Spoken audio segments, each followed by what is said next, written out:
Bonsoir, c'est comme j'espère que tu vas très bien. Moi aussi, je vais très bien. C'est Bayo Haruna. Je voulais te donner des clés pour ta vie, pour ta future vie, pour que tu puisses t'en sortir, et toi aussi ta carrière. Je vais te parler de 4 types de personnes, mais le dernier que je vais parler, c'est lui que tu dois être. Je vais te demander de rester jusqu'à la fin de la vidéo, parce que ça va te permettre d'être la vraie personne que tu devrais être. Je vais te parler d'un secret que les riches là ont et qui leur permet d'avoir des richesses et que les pauvres ne savent pas. Avant toute chose, je voulais te dire qu'il y a un adage qui dit que les pauvres sont égoïstes.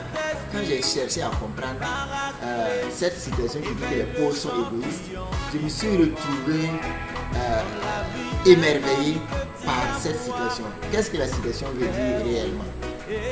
Quand on parle des pauvres sont égoïstes, ça veut dire tout simplement que les pauvres ne vont pas investir tout le potentiel qu'ils ont en eux pour que les futures générations puissent en profiter. Les enfants de leurs enfants, ils ont besoin de richesses que le pauvre actuel là va faire sortir pour qu'eux aussi ils puissent vivre dans l'harmonie, dans l'ambiance quand ils vont grandir sur la planète Terre. Mais malheureusement, le pauvre a décidé de garder toutes ces ressources-là et de marcher comme ça et pour mourir avec tout ce potentiel-là. Donc on peut conclure en disant que les pauvres sont égoïstes. Mais comment les gens font pour rester pauvres? C'est de là que nous allons nous attarder. La première des choses, c'est des gens qui dépensent plus d'argent que ce qu'ils gagnent. Ces personnes ne peuvent jamais être riches. Ça veut dire quoi tout simplement? La personne gagne 10 000 francs, mais il décide de dépenser 15 000 francs.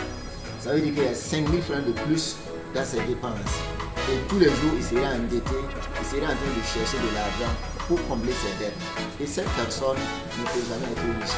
Il fait partie de la classe des misères, des misérables, des pauvres. Le deuxième groupe de personnes que nous allons parler, c'est ceux-là qui dépensent de l'argent qu'ils gagnent. Ils dépensent tout ce qu'ils gagnent. S'ils gagnent 10 000 francs, ils dépensent tous les 10 000 francs. Ça veut dire que s'il y a un problème de 5 000 qui vient après, ils rejoignent le premier groupe. Eux aussi, ils vont rester toujours pauvres. Et le troisième groupe de personnes, ce sont des gens, quand ils gagnent l'argent, ils épargnent. Mais quand ils épargnent, ils prennent cet argent après pour investir dans d'autres choses qui vont les amener encore dans la pauvreté. Par exemple, ils vont prendre l'argent qu'ils ont épargné pour faire des fêtes après, ils vont manger, boire.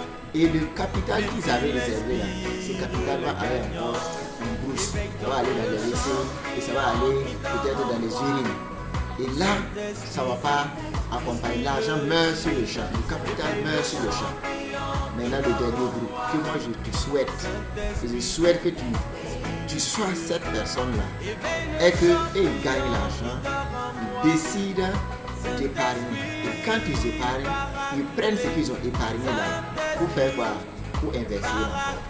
Je prends un exemple. La personne a eu 10 000 francs, il décide d'épargner 2 500.